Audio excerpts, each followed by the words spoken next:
thewellnesscouch.com, streaming wellness into your lives. This is Up for a Chat with Cyndi O'Meara, Karen Smith, and Kim Morrison.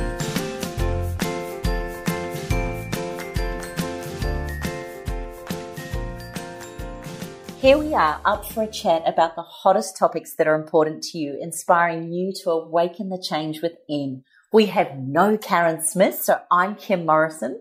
And I'm Cyndi O'Meara. And it's exciting this week, even though we don't have our precious girl, because she's away on a retreat up there in the beautiful hinterland of the Sunshine Coast. We have an incredibly special guest on the show this week, and both Cyndi and I have been fighting over him in front of 950 people on a stage at the Wellness Summit recently. We are both totally inspired by the way he speaks and the way he thinks. And it's a real privilege and a real honor to introduce you to the gorgeous Fouad Kassab. Welcome, Fouad. Welcome, welcome, welcome. Oh my God, Kim and Cyndi, I can't believe this. This is just insane. Wow, I'm going to be speechless. I think you're going to have to do the podcast without me. I'll just sit down and listen. Oh, we'll get you talking, don't you worry. Fouad, one of the things that really appealed to me when we were at the Wellness Summit, I mean, you and I have only just met. I know you've only just met Cyndi a little bit before then. You've got two blondes that fight over you. We absolutely adore you. I was really inspired by your story, a very briefly told story at the Wellness Summit, and I know Cyndi hasn't heard this, so I'm going to ask you, could you tell us your story and how you came to being here with us today? Wow. It's a story of my whole lifetime, Kim, really. Like everything that has ever happened to me is what was required to bring me up to this point. So I don't know how much time we've got, but I'll try to make it brief and focus on the big points. Firstly, I just have to say I still haven't gotten over you and Cyndi fighting over me in front of a crowd of 950 people. That was just absolutely crazy. Just a few months ago, I was actually working as an IT guy in a company, just sitting behind a desk doing my programming. And then, a few months later, I have two of the people I admire and love the most in the health and wellness world, just talking about me in front of such a crowd and so lovingly. And I just really felt that I had found my tribe and my people. So thank you so much for, accepting me as a friend. And I really appreciate it. Oh, we love you. All right. So where to begin? All right. I was born in Lebanon in 1980, which is really the peak of the Civil War. And at that time, I lived in a southern village, which is really where the conflict was most of the time, the heavy conflict. And my mom was, of course, stressed out beyond what you can express because of all the bombs that were falling and things like that. And so I was born into a world of complete chaos and turmoil.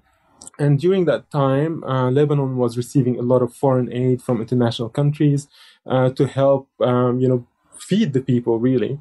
And the diet that I grew up on, which, my heritage being an Eastern Mediterranean, would have been fresh vegetables and fresh meats and, olive oil and things like that. That was still there, but really most of the diet was the calories that came from foreign aid at the base of it, which was white flour, white sugar, ultra-pasteurized cheese that was actually shelf-stable, Spam, things like canola oil and soybean oil and rice bran oil and things like that were just easy to get to the country and didn't require refrigeration or anything like that. So we know right now that these are sort of the building blocks for chronic illnesses. And that was manifesting in my life from pretty much my childhood. I was when I was first born, I was born overweight, and this continued throughout my life. When I turned 12 years old, I started getting chronic ear infections. And this sort of retrospectively, I look back at my life now and I go, wow, everything that happened during that period of time, like the Lebanese doctors were very trigger happy with antibiotics because they, of course, wanted you to avoid going to a hospital because they were prime targets for bombings. So they just give you antibiotics all the time. And I grew up on a diet of refined foods and antibiotics, and the weight was going up and up during my early life. And then 12 years old, the recurring ear infection started happening, and I started getting injections of antibiotics that I would take for 6 months at a time. I think I took them for over 3 years before the ear infections. I discovered that you can just put a little bit of vinegar and water into your ears, and it sort of resolved the symptoms. But of course, it was a sign of a bigger systemic problem that I had. And by the time I turned 17, my skin started breaking out in acne, folliculitis, which is acne at the base of the hair follicles. And it started off in my head and moved throughout my whole body. And, the doctors again were giving me more antibiotics. And that was just a yearly part of my life. Antibiotics were like as normal as, drinking water. And I just didn't know how to sort of fix it. And at the time, my weight was over 100 kilos, and it just kept getting worse and worse and went throughout my whole body. And then I developed eczema afterwards. And then I moved to Australia. Well, I'll just tell you the story of how actually I came to move to Australia. So when I was 18 and I finished school, I wanted to go and study biology and medicine so that I can actually fix myself. And I got a scholarship to go into one of the most prestigious Lebanese universities, which was crazy for me because I was I came from a poor family. We didn't have enough money to actually pay for education there, and I basically was working 6 days a week at a bookshop, making $200 a month, and the tuition for that university was around $22,000 a year. So I would never, lifetimes and lifetimes over of work would never have allowed me to sort of enter that world. And I got a scholarship, and I thought my life was going to be amazing. I'm going to be able to fix myself and help other people. And biology was a passion for me. But on the day that I was supposed to start university, the scholarship got retracted because the place that was funding us just collapsed. There was no more money in it. So I found myself in a place that I just had no idea what I was going to do. And I was going to get drafted for military service.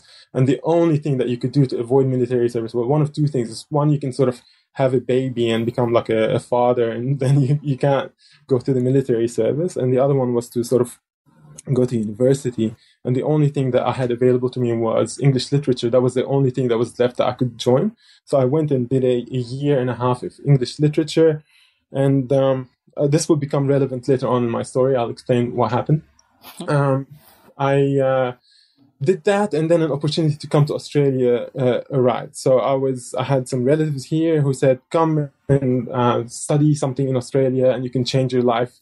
And I thought, yeah, all right, I'll give that a shot. I don't really, mind as long as I get some opportunities in my life. I didn't know where my life was going to go. So I came to Australia in 2001 and I studied software engineering. And I lived in Penrith, which is a part of, Australia that at the time in 2001 wasn't very multicultural. So all access to the foods that I grew up loving and wanting to eat, they were just not there. And I started eating all these things like sausage rolls and burgers with the lot and things like that, which at first was fantastic. But then my health continued to deteriorate and my weight kept going up and up. And I just couldn't find a solution to my problem. But my life, of course, kept going on. And in 2006, because I sort of had found this love for cooking that came from me wanting to recreate my mother's dishes, and also having studied the English literature and falling in love with things like the writings of Wordsworth and Byron and Shakespeare. And I just thought I wanted to have some kind of creative expression in my life. So in 2006, I started the first Middle Eastern food blog ever, which was called thefoodblog.com.au. As far as I know, that was the first one to ever really be started in any serious way that talked about Middle Eastern cooking. And I wanted to sort of share this concept of food and culture, like food through the lens of culture, because quite often my culture is always associated really with things like bombings and deaths and wars and things like that. But like, even though that was a big part of my life, like I was being dragged down to a bunker when I was a young child, so that we wouldn't die from the bombs hitting our buildings. We also did have a lot of happiness and joy in our life. Like there was a lot of community, people really loved and looked after each other. And there were stories to be found everywhere of just absolute human decency. And I wanted to share that in my blog and sort of have an outlet that allowed me to express some creativity in my life, on the side to software engineering. So I started this blog expecting it to go nowhere. And before I knew it, like I was getting 200,000 visitors a year, which at the time was massive. And then it caught the eyes of the Sydney Morning Herald, who asked me to come and review restaurants for the Good Food Guide, which was a big deal for me. Like, this was never something that I'd expected would ever happen. But they liked the way that I write, and they liked sort of the topics and the depth of knowledge that I had about food, especially when it comes to the food of my culture. And that sort of, I spent 3 or so years going around restaurants in New South Wales, just writing about all these amazing places that I was eating. And I really, really threw myself down the path of food and eating and understanding things like provenance and farmers and why it's so important to eat locally, and things like food philosophy and food migration, and how food can be transmitted from one culture to the other. And it was just amazing to me. It was just so fascinating to be able to professionally sort of dedicate a part of my life to understanding food, which is one of the most essential things that we do. I mean, most of us do it 3 times a day, eating, and it just became a huge passion for me to write about and to learn about. But my health kept on getting worse and worse, and in 2011, my weight peaked at 128 kilos, and I was distraught. I just couldn't fix it. All the doctors that I went to, and I would visit specialists almost on a yearly basis, trying to find one person who could fix the skin issues that I was having, the eczema and the acne, which I was still treating with antibiotics and steroid creams and benzoyl peroxide and things like that. And I thought, surely I should be able to do something about it, but I couldn't do it. Everyone was telling me, well, unfortunately, this is your genetic lottery. This is how you've ended up, in life, because you were born this way, and there's nothing you can do about it except to manage these symptoms.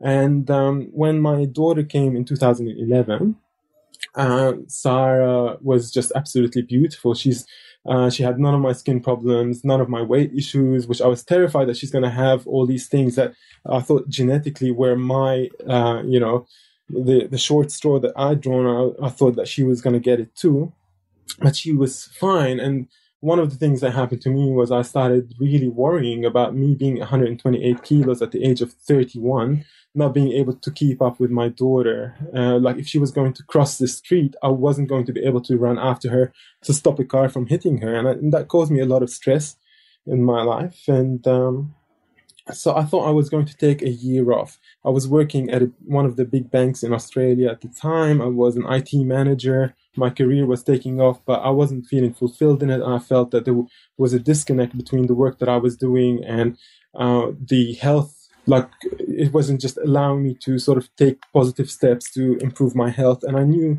that despite what the doctors were telling me, that there was something to be done about my health. So I decided to take a year off.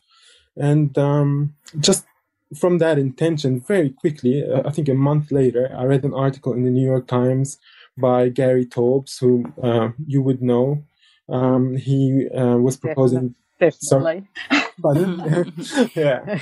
And he was talking about the idea that weight partitioning isn't caused by an excess of calories in your diet. Like, you're not going to put on weight just because you eat too much. It's the quality of the food and not the quantity that made a difference. And he made this compelling argument talking about the insulin hypothesis and how insulin was really responsible for fat partitioning. And because I had a solid background in biology, it was really the career that I had chosen to take early on in my life, and something that I kept up with, even though I had sort of always subscribed to the idea that it's calories in, calories out. Something there just really talked to me, and it said, this is an idea worth looking at. Just look into it, see what happens. The other part of me was going, this is absolutely crazy. Like, this is not going to do anything. But I had sort of lost a bit of hope, and I thought, look, this is just I had tried everything, so I may as well try what he was saying. And he was sort of talking about an Atkins-style diet to be able to reverse your overweight issues. And because my diet at the time was actually really clean, like, I never ate junk food, especially after I started writing for the Herald. My diet was very clean, very much focused on eating locally and supporting your local farmers. And I wasn't eating junk food and preservatives.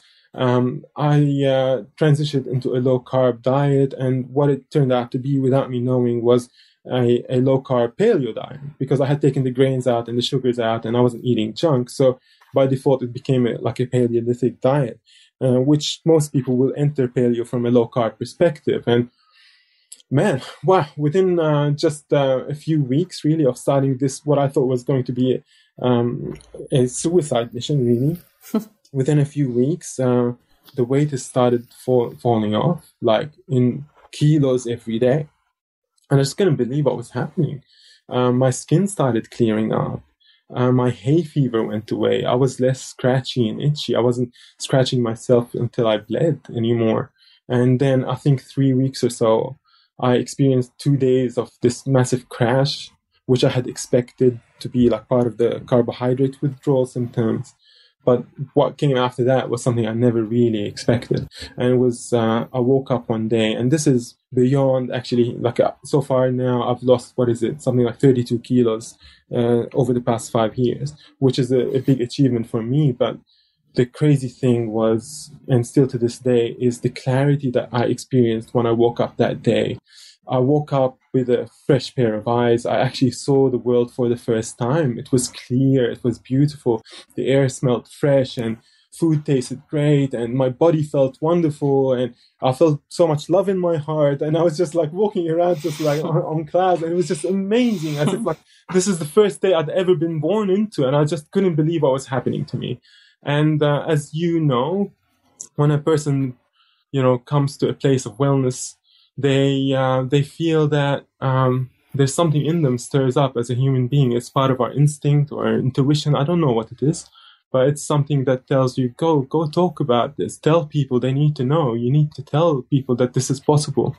And it's a new world that opened up to me. And ever since that day, I haven't really shut up about it. And as you can see, it's something that I love, and I live this. And over those years, I created a friendship with Joe Witten, who was another blogger, and we admired each other's writings, and we sort of really, I jokingly say, we sort of became friends over our common hatred for margarine. And basically what happened is Joe and I were friends from the day she started her blog, and we maintained that friendship. And Joe from Quirky Cooking, who's a best-selling author, her and I are writing our second cookbook together, and she generously and kindly donated 10 minutes of her own time at the Wellness Summit for me to go on stage and to tell my story, which I thought was absolutely crazy because she has an equally amazing story herself. But being the kind soul that she is, she gave me that time, and I went up and told that story. And then from that brought me here today, Kim. So this is the story in a nutshell. Wow. I every time you said something, I went, I just need you to know this, Kim, that we're soul brother and sister. Really? Yeah, clearly. Your idea of culture, and that we learn by culture, and that it's so important that we eat because of our knowledge of cultures and traditions. So that was number one. Number two was 3 weeks. Yes. Kim Morrison, do you remember the day that I called you when I did my elimination? It sounded like that one, didn't it? Fouad, you would have thought she was on some sort of drug. Mean, are you okay, sweetie? Are you good?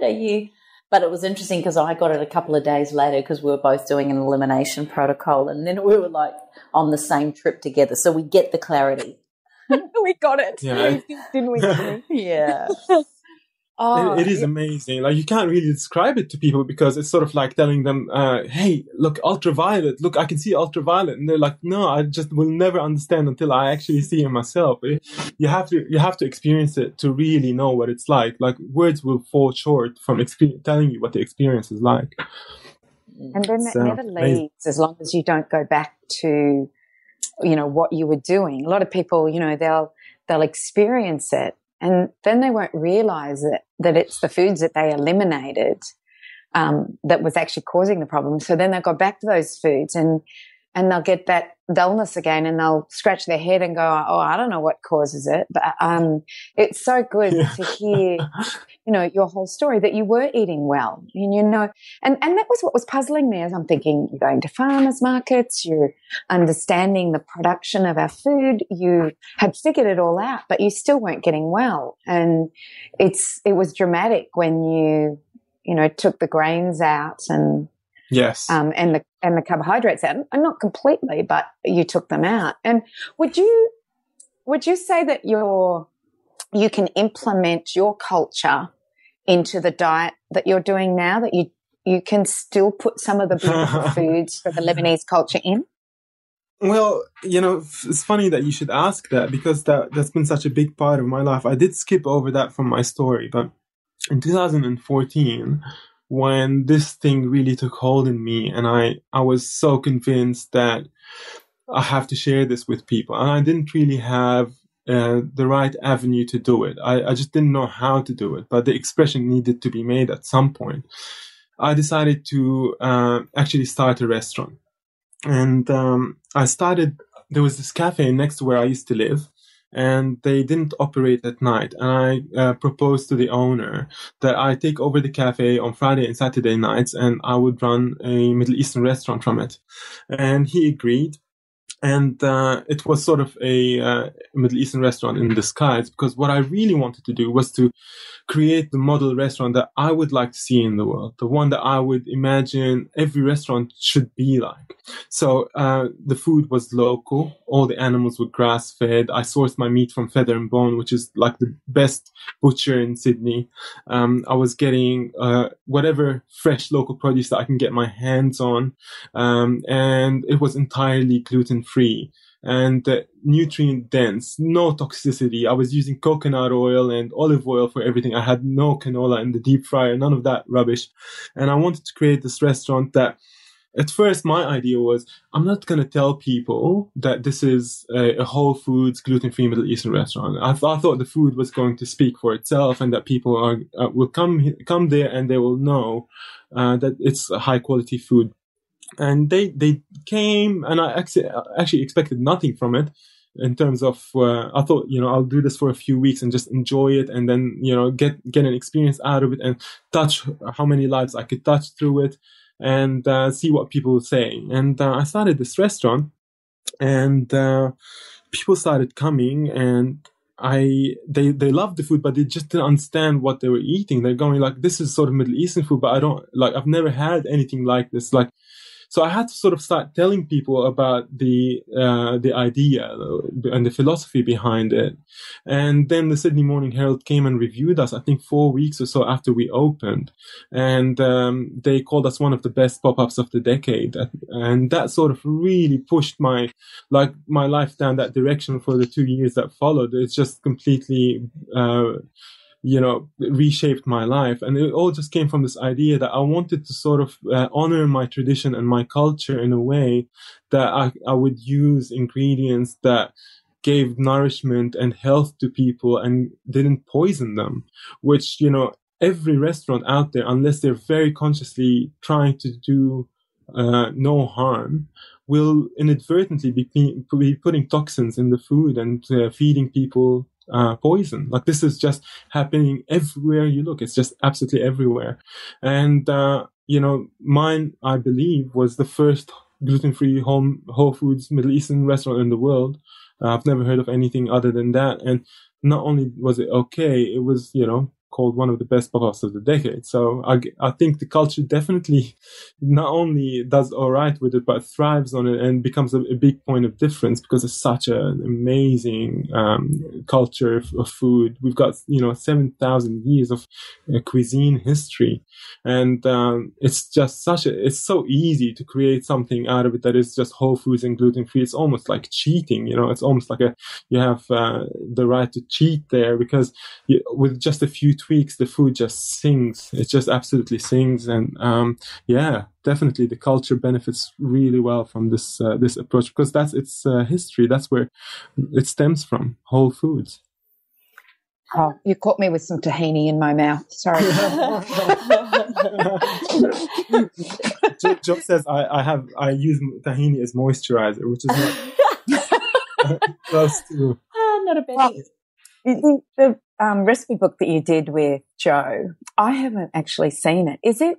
It's not out yet. It's actually, so we're doing pre-orders for the cookbook. It starts, it goes on sale in earnest in March 2017. Oh my gosh, I have to wait that long? I know. Yes, I'm so sorry. Well, this is the thing. Like, we're self-publishing the cookbook, so we thought we'd go out to the community and say, we're going to write this cookbook. We're going to self-publish it. We didn't have the money to actually pay for all the costs. It's a lot of money to actually produce a book, from the photography to the printing and things like that, the editing. So we thought we'll put a shout out to the community, and they'll help us produce this book together. And we put out the the pre-orders a few months ago, and it's just we're almost close to a bestseller, even without having the book already.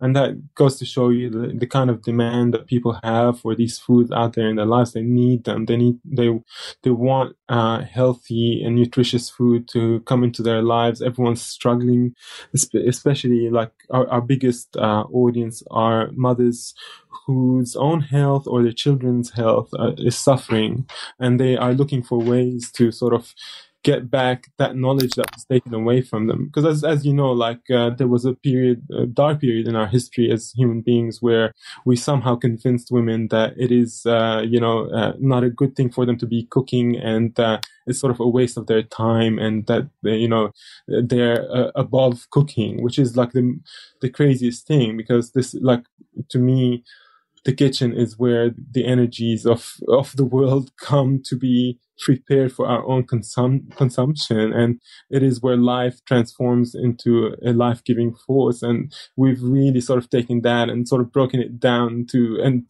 told people lies about it, so that we have generations of women who just don't know how to cook now, how to prepare nutritious, healthy food, and the examples that they look for in our culture is really unhealthy. So we need to sort of bring that back to people and teach them the joy and the art of cooking again. And this is sort of our mission. And what a beautiful mission, Fouad. I'm Natasha Campbell McBride, who I know, that you know who she is, because Joe's been on such a huge journey with her with GAPS. One of the things that she said in the interview that I did with her was that the woman, and it was the woman, and she believes it's the woman, although, you're a male that cooks and there are a lot of men that cook, but she believes the woman has been seduced out of the kitchen by the marketing, by the food manufacturers. And she says to prepare a meal, and a healthy meal for your family, is to heal a nation. And you basically said it in different words, but you basically said the same thing. And I know Kim and I, we say that probably every time we get up and talk, don't we, Kim?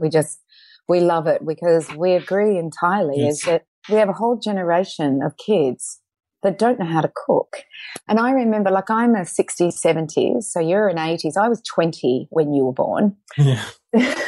But I'm a 60s, 70s. And when I went through school, I learned typing. Yes. Cooking. Yes. Sewing. Yeah. Yeah, they were every single year we did those three skills. And I look today at the skill. My mum taught me also, by the way, but they were classes. And, then it was, oh, that's sexist, and that we don't do that anymore, and we're going to teach, God knows, Well, this is, like, perhaps it is sexist in a way, like, because it's excluding the men. Like, we really should have gotten the men onto this as well, rather than just take it out of the curriculum. Like, we should have taught everyone to do it. Yeah. Well, I was just girls' school, so the guys weren't taught this. They were taught woodwork. Right, yeah. Like, I would love to have been taught how to sew and to look after my own clothes and things like that. Like, why wouldn't I? Like, how is that in any way, like, gender specific? I don't even understand that. These are life skills that you need to do all the time. Like, we need to cook 3 times a day sometimes, It's just, and then to say that, oh, well, this is a sexist thing and we're not going to teach people how to cook anymore. It just really does a huge disservice to our communities. And we're seeing the direct effects of that, correct, Cyndi? Like, you're seeing it every day with people who come to you, and people are not asking to be taught how to cook. Like, this is, it's not due to a fault of their own. It's just, this is how the bad decisions that we've made as a culture. I also think, and I know Kim will agree with me on this one, is that people aren't questioning. People aren't like looking at the production of their food, number one, how it's prepared, number two. But it's not only food, it's also Kim's side of the story as well, which is the outside story, as well as Nicole Bismarck's side of the story, which is what we have in our laundry, under our kitchen sink, in our, and Kim's is in our bathrooms. And I just think that if people really, like you did, your journey was almost like somebody had just said, okay, this is the journey we're going to take him on so he can do maximum, work and influence on people who listen to him. And it's so funny because Kim and I are texting each other, just so you know, Fouad. Yeah. We're texting each other through this whole thing. And I said to Kim, is the cafe still open? Can we go? So, we're on the next flight. Next flight. We're going, my kitchen is ready for you, Fouad, whenever you come up.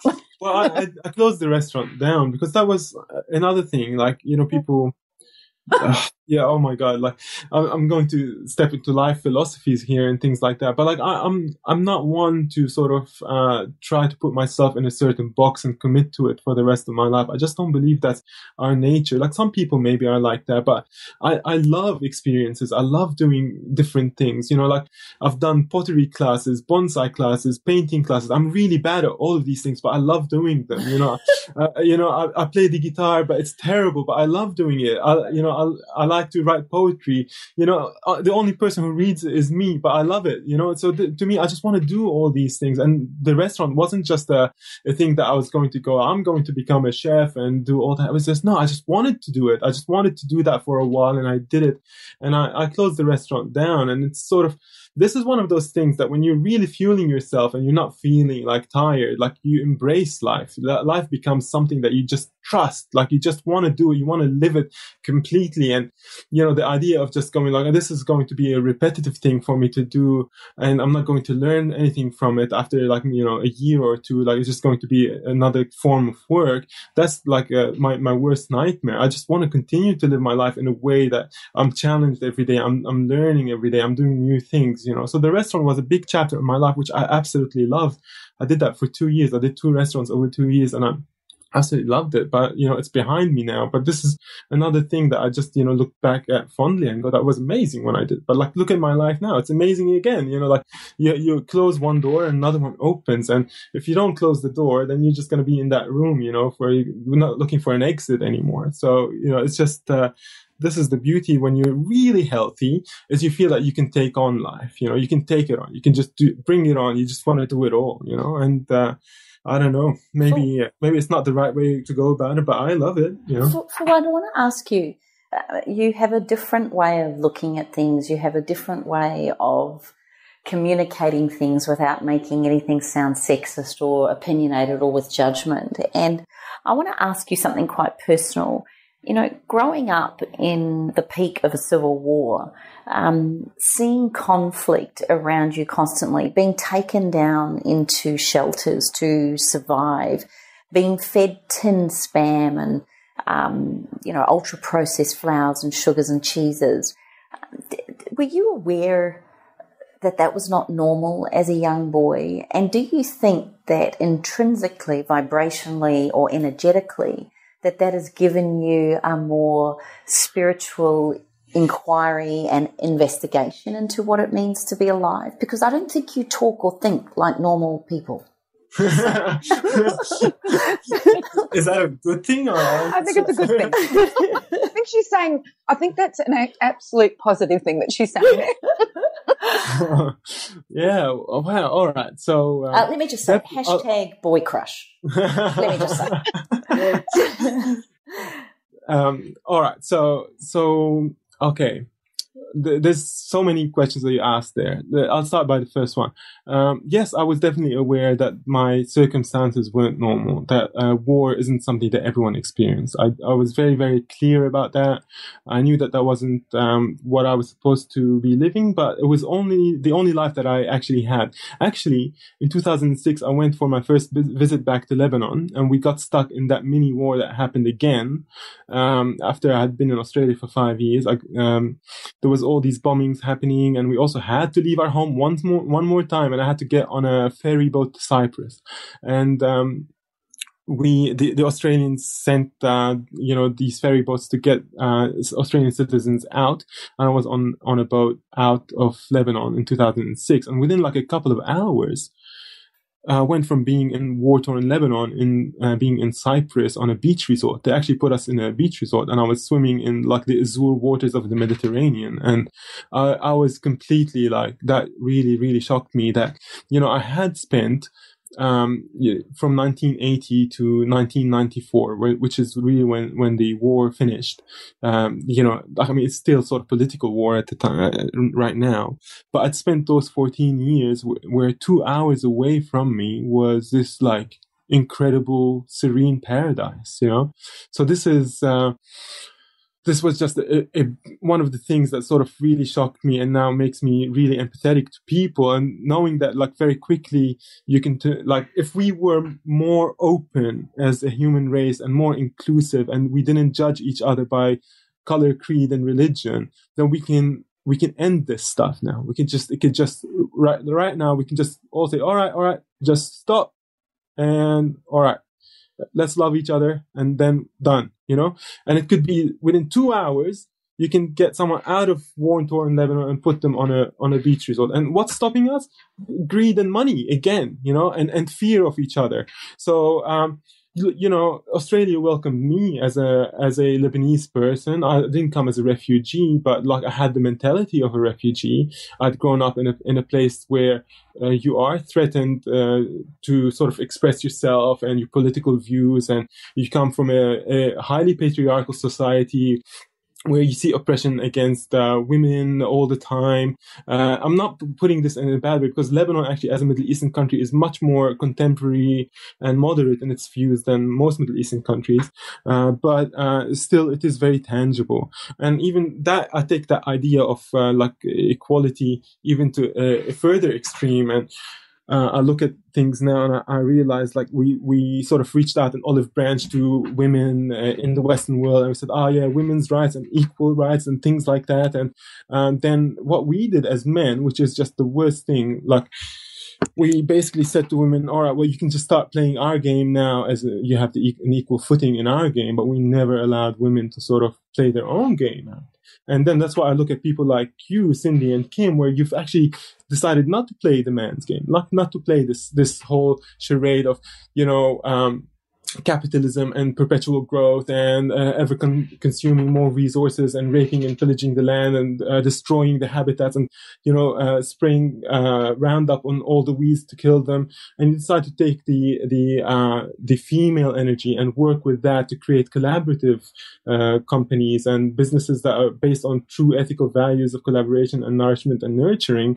And this is the thing that makes me really happy. So when, for instance, I found that actually within me is also the capability as a human being to reach out more into the feminine energies and really not sort of say to myself, hey, I'm a bloke, I'm married, I've got 2 kids, so I'm going to stick to the masculine.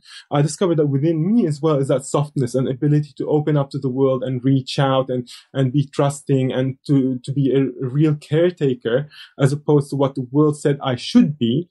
And I discovered that these things are in me. It was a complete switch right now, right here. I was like, okay, done. All right, I don't want to play the old role again. I don't want to have this charade where I'm actually fighting my own instincts to actually be kind and nice to people. Why should I do that? This is ridiculous. Why should I meet the world in this way that doesn't trust it? Why am I not supposed to trust life? I am life. Why can I not trust myself? And so, yes, in a way, I don't speak like most people do, but it comes from a perspective where I trust myself.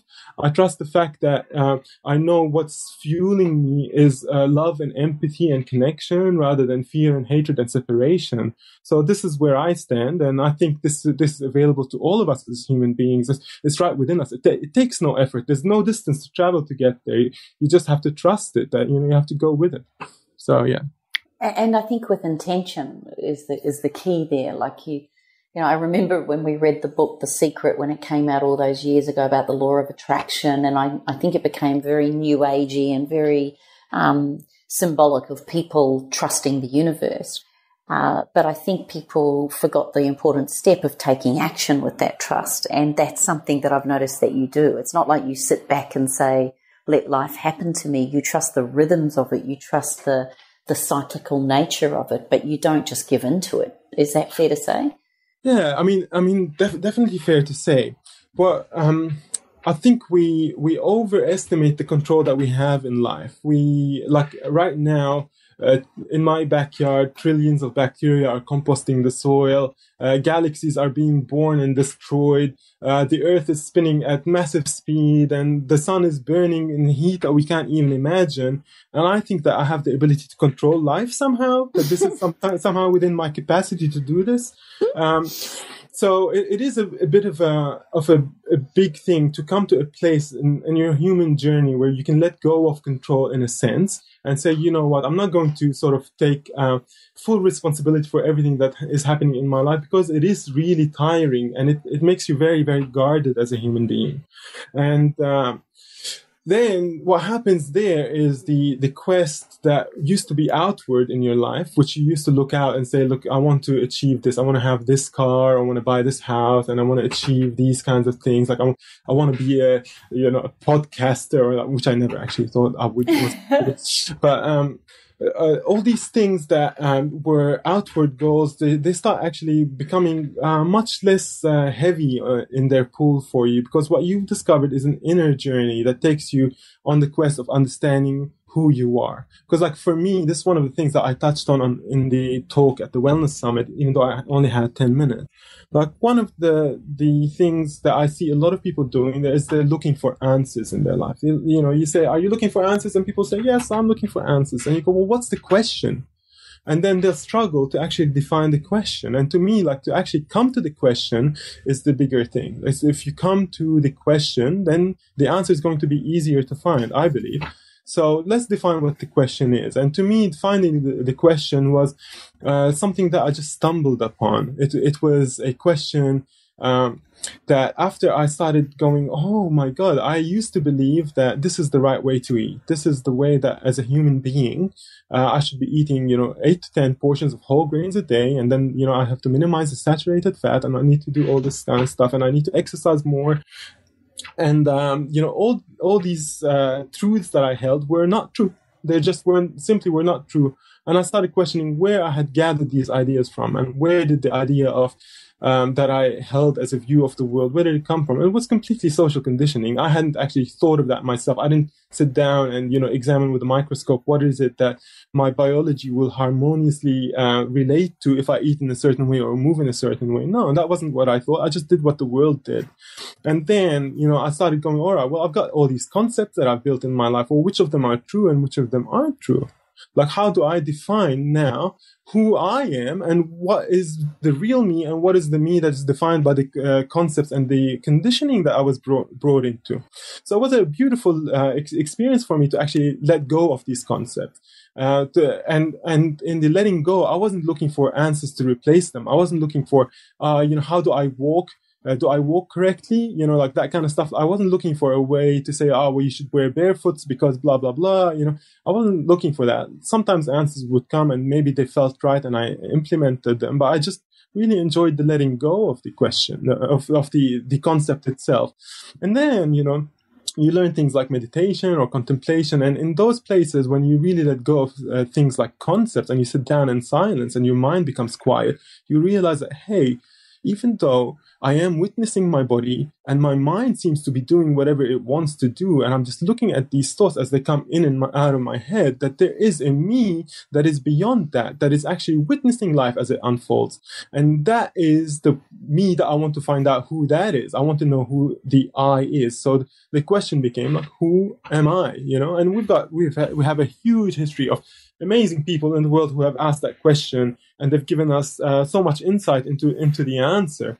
But, this is one of those things where you can't tell people what the answer is because you have to go and experience it yourself. You have to ask that question. You have to say, who am I, beyond the concepts and beyond the thoughts and the body and the identification. And you let go of all these things and you come to a place where the answer becomes self-evident. It tells you, like the question answers itself just in the state of being.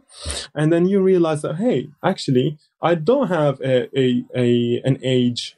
That I don't have a gender, I don't have a requirement, I don't have a need to do something to actually be happy. That happiness is my nature, that trust is my nature. It is there, it's already here, it's complete. I don't need any of these things. Yes, the body could be sick, but what I am can never be really sick. So in that place, you realize it's actually the same place in all the people that you meet, that all of us are there, but we're just too sort of busy living our lives to actually sit down in peace and quiet and actually come to that place of knowing who we are. And then you allow people their journeys, of course, because everyone gets to these places in their own time. And to me, it's been a blessing to actually come to that place, because now, like, my life is just happy. I'm just happy to do everything that I do. It's just beautiful.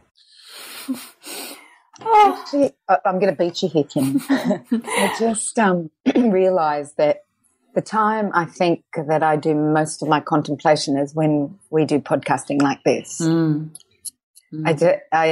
we often get into some incredible conversations, and you have just cemented why I think our biggest why we do the Up for a Chat podcast is to have that hour of contemplation every week in order to ask the right questions, get the information, because you're right, if you ask the right question, then the right answer will come. But if you don't ask the question, or you ask the wrong question, and sometimes I think it's awareness and education that allows you to ask the right question, as opposed to, just pulling a question out of the air. Although I think kids are really good at this, Fouad.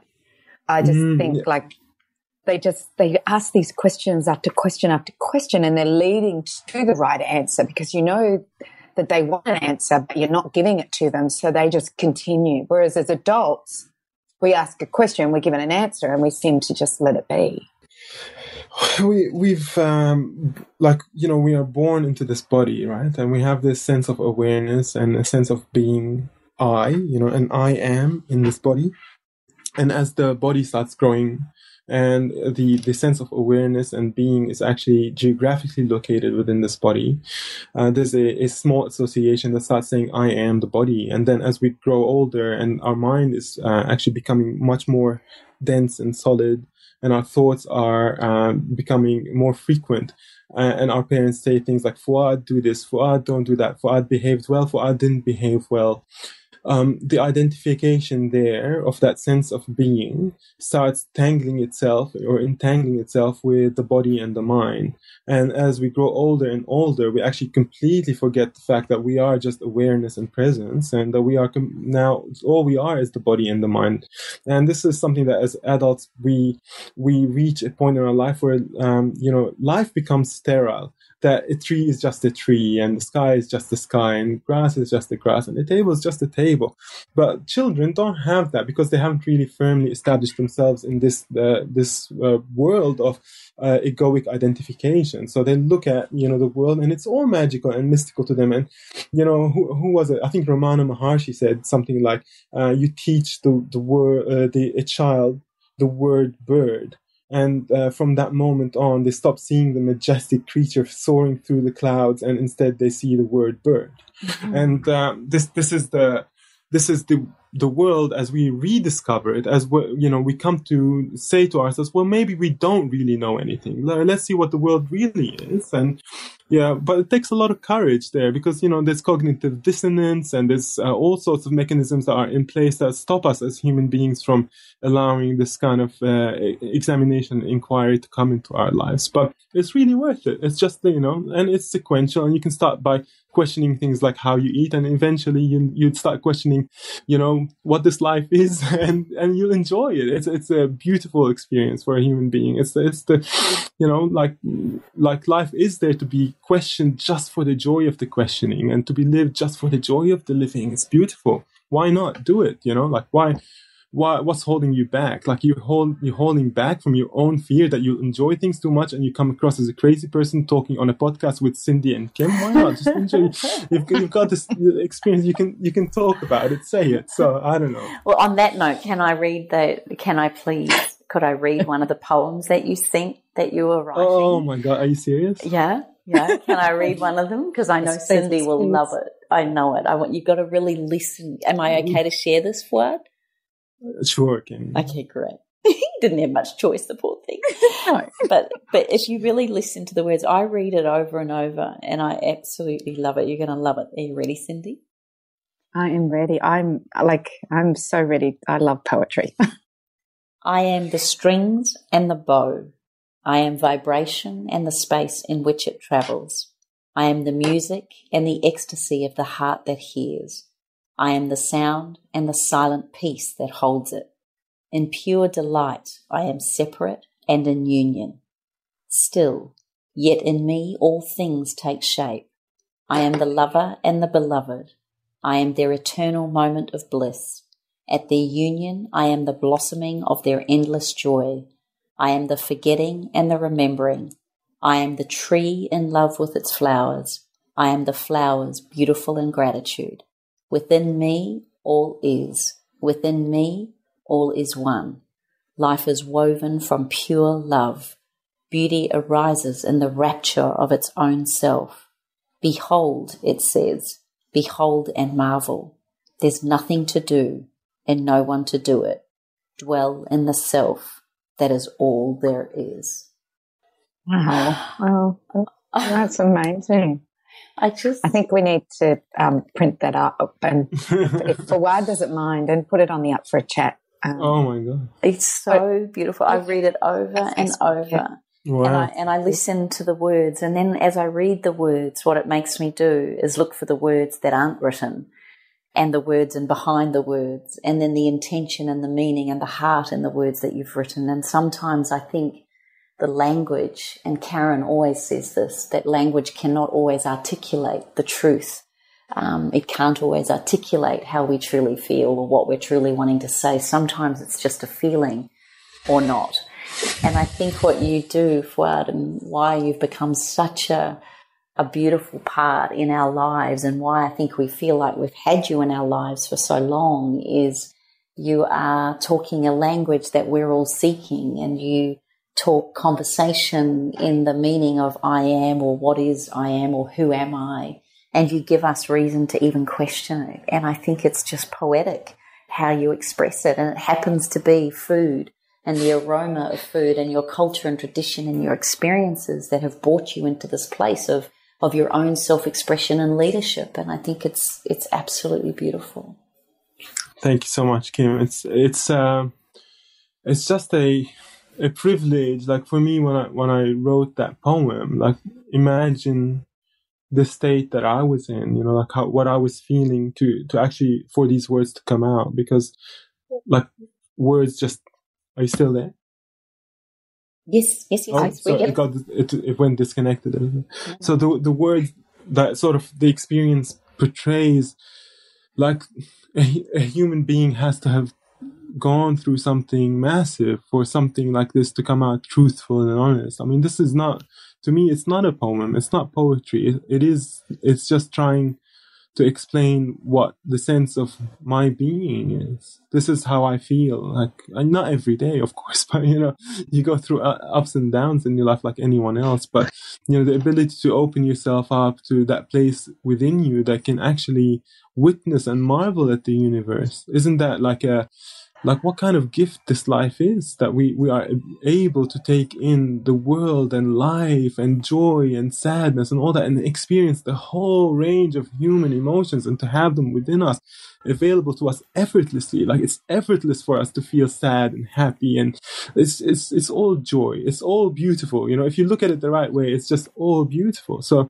what I hope for with the wellness thing for me is like, of course, I want to see people get better. I don't want to see children suffering. I don't want to see any of this stuff happening in the world that we can sort of prevent through things like nutrition and adequate health. But I also really firmly believe that it is when a person becomes well that he is afforded the luxury to question these things in life, to question what is outside the rat race, to question the meaning of life. Because if you don't question it, you'll miss an opportunity. Just ask the question. Ask it. What is this life about? What is this thing that is capable of experiencing life? And really, just sit with that question and go beyond the obvious answers. You go, I'm a human being. I've got biological organs, and they can interact with the world and do this. No, there's more to it. You have effortlessly the ability to experience this world and this life and this universe with all its majesty. Just try to understand what is it that actually powers you. And it's, to me, if we come to that place, then we all meet each other in trust and love, and we all start making better decisions for the planet. And they call it a utopia, as in the place can never exist. That's sort of the no such place exists. That's the meaning of the word utopia. And perhaps that's true. Perhaps the world will never come to that. But I think more and more people are finding wellness through health first, and then that leads them down the track of asking these bigger questions, and it creates more empathetic and more loving people whose life effortlessly touches everyone else's around them. It becomes like a flame walking through the forest, and then all the branches are going to get lit up by it. And there's no effort in it. For me to talk about this, it's a joy. I'm not trying to sort of sell anything. I'm not trying to tell people, go do this or that. No, it's, this, if it resonates within a human being, it's because it's within them that the capacity for hearing this truth exists, because they have the same place in them that I have in me, So if they're open enough to that place, and more of us sort of join together on this mission, then as we're seeing in the health world, we're seeing so many people get better, and the world does become a better place. And maybe I'm overly hopeful, but hey, I can't help it. It's just this is how my life is coming out. So. It's interesting you brought up around your passion and love around biology, because when I hear Dr. Libby Weaver talk about biology and the human 50 trillion cells, and how when she was learning all about her PhD in biology, and I think it was even medical biology and things like that, but she was really talking about when you really look at the unbelievable majesty of how these 50 trillion cells are constantly, effortlessly doing millions of chemical moments. Every moment there's chemical reactions occurring without us even thinking about it or knowing about it.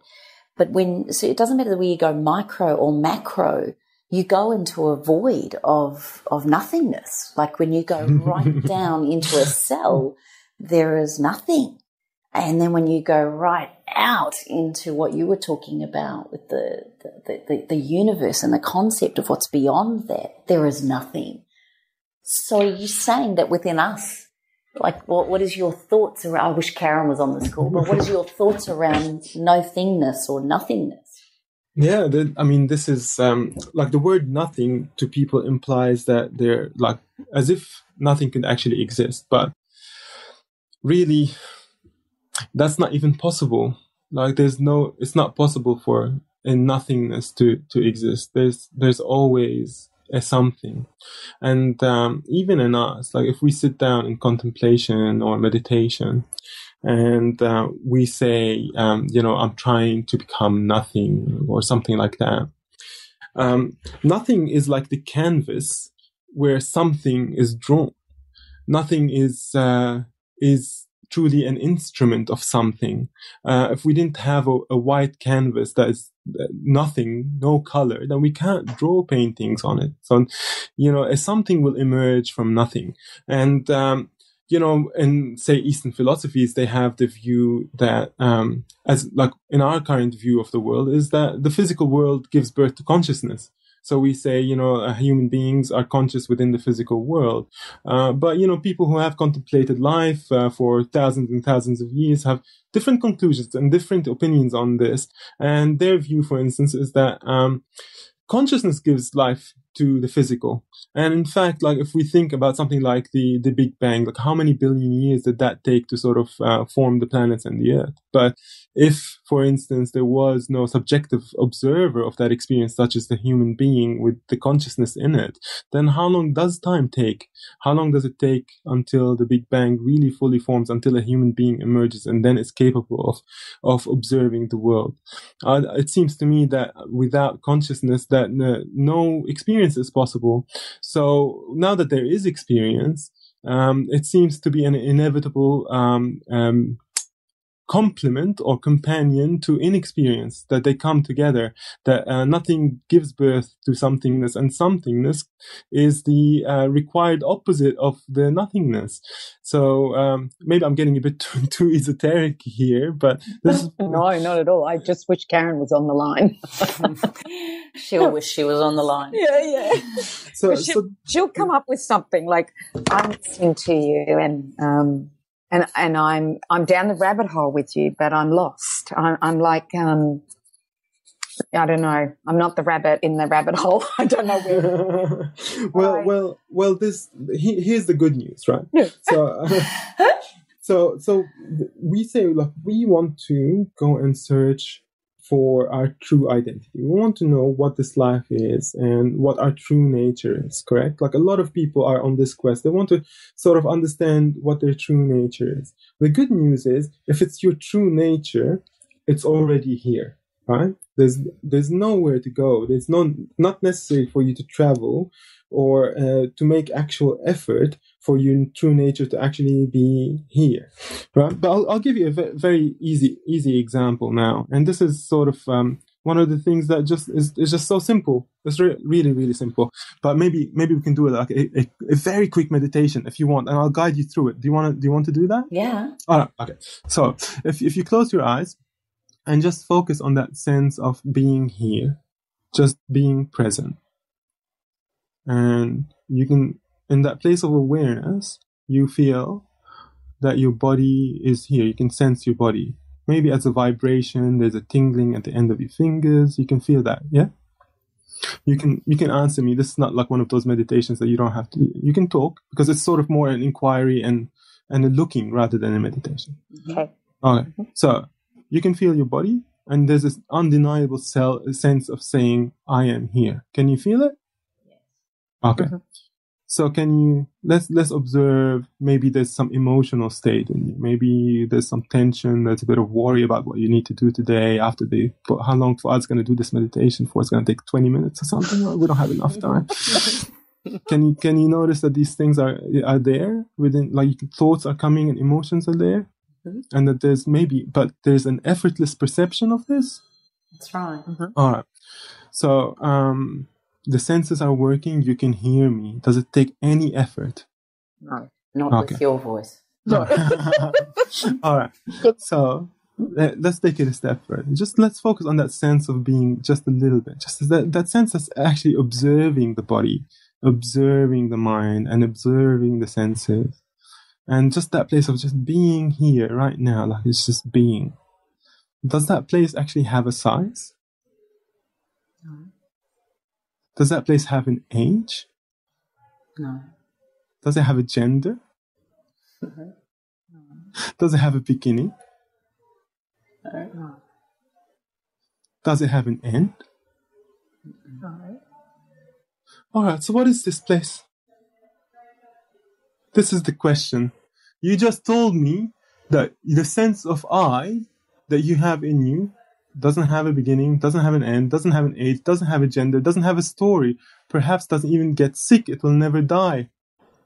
So this is very simply within 20 seconds, you came to a place where, who you thought you were was contradicted by terms that you can only describe negatively. You can say, I don't have a size, I don't have an age, I don't have a gender, but you can't even give it an adjective. You can't say it's vast, because it feels vast, but it also feels really small and located here at the same time. Mm-hmm.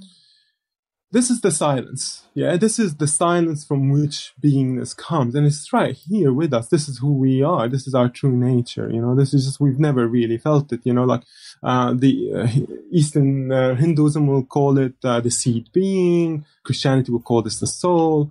This is just, the life energy that enables us to experience this body and this mind and all these things that are here. This is what it is. That's that place, and it's effortlessly within us. We don't have to work hard to get there. We don't have to work at all. It's already here. And this is the place that I encourage people to look at. This is the place that I think if you spend enough time there, you realize that actually all the problems that you have in life are just being viewed by you, not really experienced by you. And it gives you a lot more space between yourself and your life. And you realize that life is a beautiful play, and you're really watching it and enjoying it, and it's just wonderful. It's absolutely wonderful, and it's a privilege. You can't take yourself out of the life. You can't sort of ignore it and go on doing something else internally. No, this is you are the experience and the experiencer of the experience. Together, this is what's happening. But in your essence, there's lightness. There's nothing. There's nothing that can really be touched by the experience. It's just beautiful. So this is the rabbit hole, if you want to go down that, and you just look at that place. It's just simple. But also, do you feel like a sense of peace and calm just having been in touch with that place for just a little bit? Yeah. Do you feel? Yeah. Do you feel it? Yeah, and I'm hoping that our listeners, if they did this while they're driving, that they're in a very good place. Because it gives a sense of wonder too. It does. It's like you just go to another place, but this is those moments where you don't realise how you drove from one place to another, or you don't pay attention to one thing to another when you're this engrossed in a conversation like this. And I just think we started off this podcast talking about food and where you've come from, and when you really, this is what I love, and you're right, Cyndi, about Up for a Chat, is that we chat until we get the layers, and we go beyond the layers, and maybe what's so beautiful about a man like you, Fouad, is that you give us all permission to go there, and I think that's something that's an exceptional gift. And I would say that if you ever do another pop-up restaurant, we have to be your first.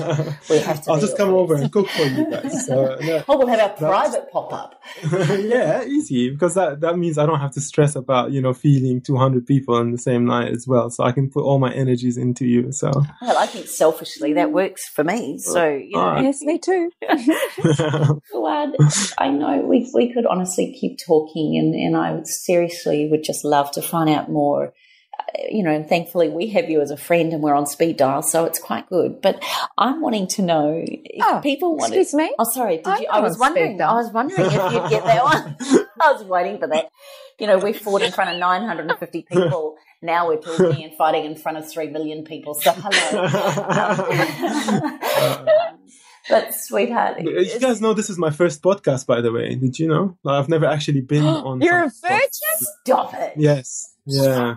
So I'm worried that I might have said too much. That maybe people are going to go, who is this crazy man saying all this crazy things? Not our listeners. Our listeners are so with us on this trip. And I just want to ask you, if people wanted to find out more about you, if they wanted to discover more, tell us some things, the projects you've got coming up, the websites, any connections and Facebooks and all of that, because I guarantee you're going to get a flurry. All right. So there's a few things in the pipeline for me. First of all, with the cookbook, if you go to quirkycooking.com.au/pre-order, then you can have a look at the cookbook there, see what it's all about. And it is a beautiful cookbook with recipes for the Thermomix and conventional methods as well. And if you want to support us so that we can actually print more books and have it in more Australian homes when the print run comes out in March, then this would be a privilege and an honor to us. So we'd really appreciate your support.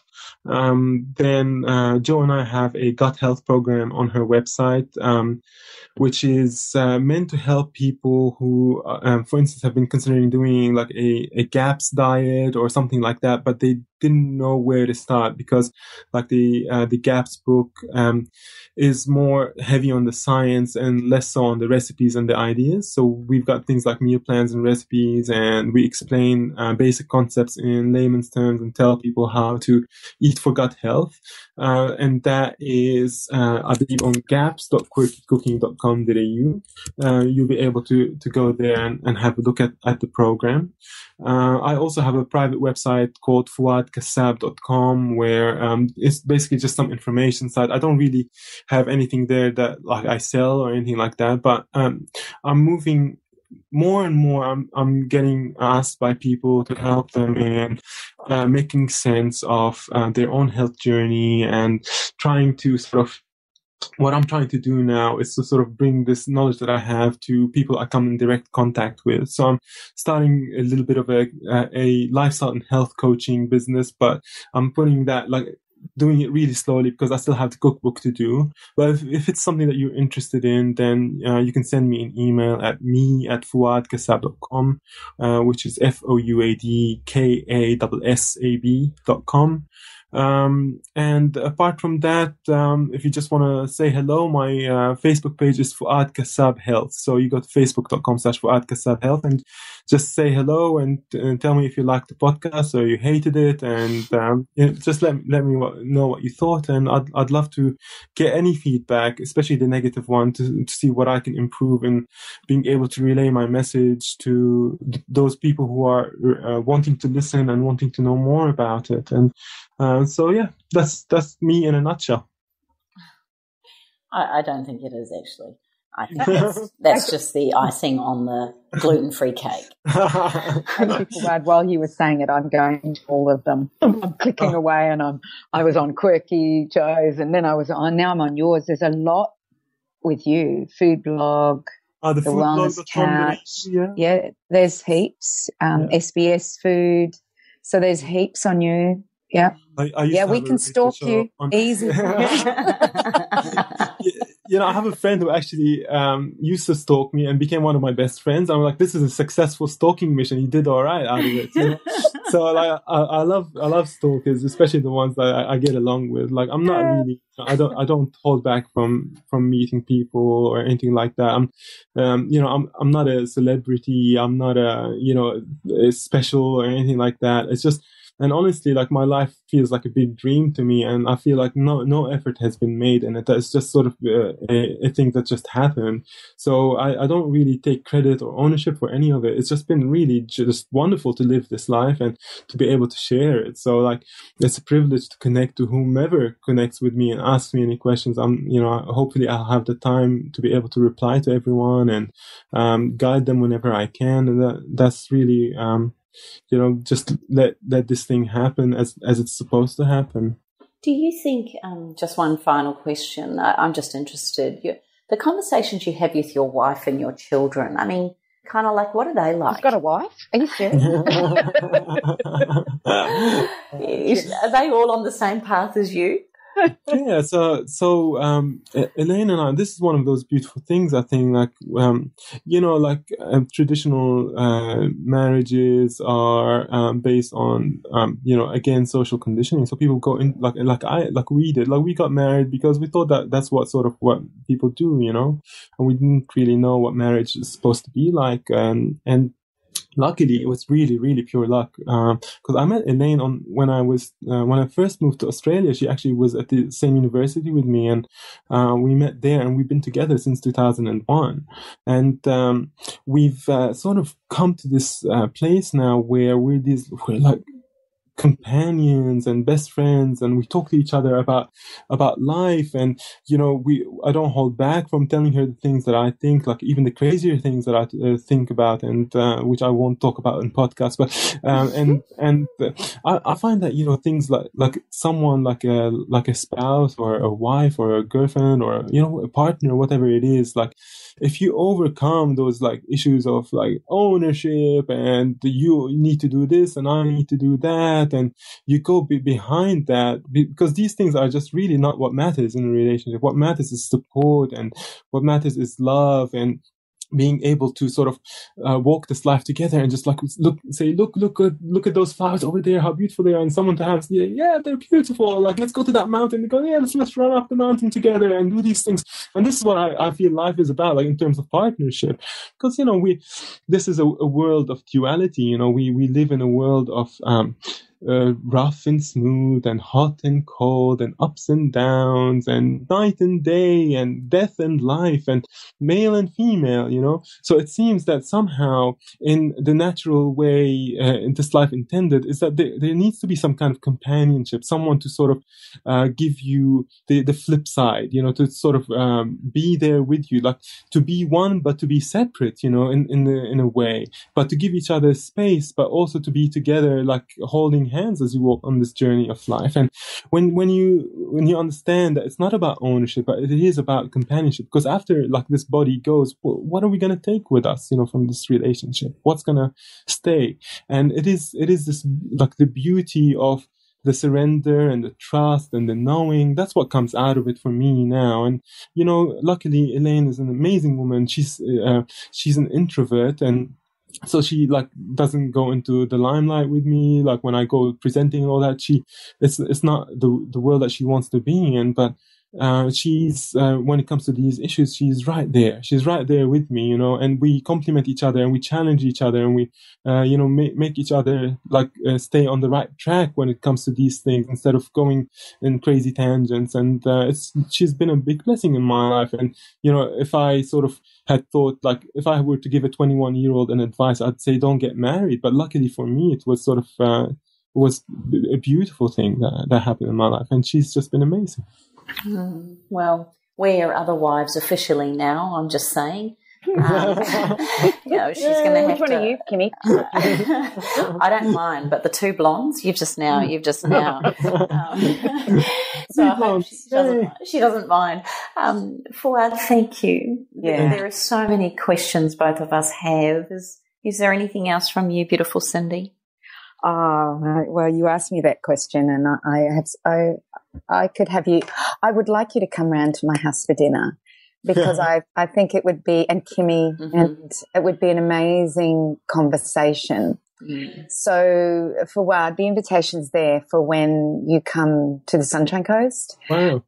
We will have dinner. And we will make the food for you. No, we cook together. How about like we cook together? It's even better. We would love it. Thank you so much for the invite, Cyndi. And, and thank you so much for your time and giving me the ability to say these things and to being responsive to them and not hanging up on the podcast 5 minutes after it started. I seriously had so many questions for Fouad, but I just think that it's another hour, and and we might get you back, because what I'd love, for me personally, what I'd love to talk to you about is your consciousness now. And we don't need an answer for it, but maybe we can tempt the viewer, the people listening, that we may do this, is that your consciousness now and before you got well, your the spirituality, religion, whatever it is that you have, what was it and what is it now? Just there were so many questions that kept coming to my mind.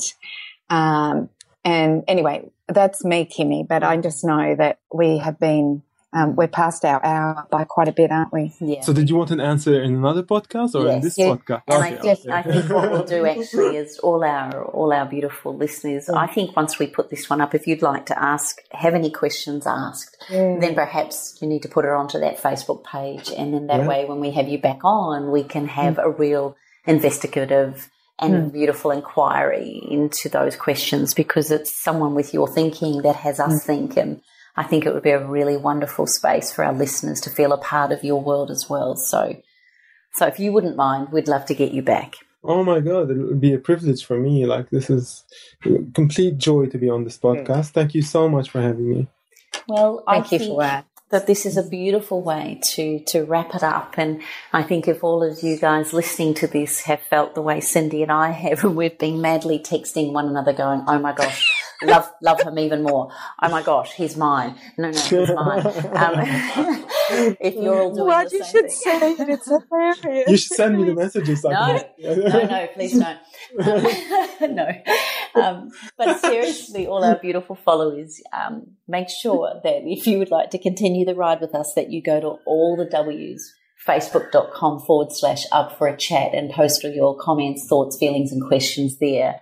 And if you'd like to, go to the wellnesscouch.com/up for a chat and make sure that you can post questions, comments, thoughts, and feedback there as well. And in the meantime, I hope that all of you continue to wanting to be on this journey of creating the ripple effect that's changing the world. And I think together we are all going down the rabbit hole and enjoying totally what the inquiry is all about. And I think if you've all been as touched by Fouad as Cyndi and I have, and we're really sorry we don't have our beautiful Karen, then make sure that you place your comments onto that Facebook page so that we can get Fouad back and go into an even deeper rabbit hole. So on that note, everybody, take care, look after yourself, and we will see you the same time next week. Bye for now. This has been a production of TheWellnessCouch.com. Check us out on Facebook and join in the conversation on Facebook.com/TheWellnessCouch. Subscribe to each show on iTunes and check us out on Twitter. The Wellness Couch, streaming wellness into your lives.